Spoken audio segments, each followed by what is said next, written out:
একদিকে নির্বাচনী ডামাডোল, অন্যদিকে নির্বাচনের পদ্ধতি ও জুলাই সনদ বাস্তবায়ন নিয়ে দলগুলোর বিপরীতমুখী অবস্থানে উত্তপ্ত হয়ে উঠেছে রাজনীতির মাঠ। বিশেষ করে বিএনপি জামাতের অনৈক্য বাংলাদেশকে বিশৃঙ্খলার দিকে ঠেলে দিচ্ছে বলে মনে করছেন অনেকেই। একই সময় জামাত সহ বিভিন্ন ইসলামী দল দুই কক্ষে পিআর পদ্ধতিতে নির্বাচনের দাবিতে সভা সমাবেশ করছে। সব মিলিয়ে নির্বাচনকে ঘিরে রাজনৈতিক অঙ্গনে এক গোলকধাঁধার মধ্যে পড়েছে বলে মনে করেন বিশ্লেষকরা। বান্ডেল থাকলে প্রতি সেনমানিতে টাকা বাঁচবে।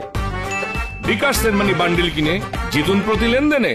এ অবস্থায় ঐক্যমত্য কমিশনের সহসভাপতির পরামর্শে বিএনপি জামাতের সঙ্গে আলোচনার উদ্যোগ নিয়েছে 9টি দল। গত সপ্তাহের শেষে গণতন্ত্র মঞ্চের 6 দল, এবি পার্টি, এনসিপি ও গণ অধিকার পরিষদ একসঙ্গে বৈঠক করেছে। এ সময় নেতারা বিএনপি জামাতের শীর্ষ পর্যায়ের সঙ্গে যোগাযোগও শুরু করেছেন। তবে এর বাইরেও তারা কোনো নির্বাচনী জোট গঠন করবে কিনা এই প্রশ্নের সম্ভাবনা উড়িয়ে দেননি নেতারা। তাদের মতে এক টেবিলে বসে আলোচনা করার এই উদ্যোগ রাজনীতিতে ইতিবাচক শিষ্টাচারের বহিঃপ্রকাশ।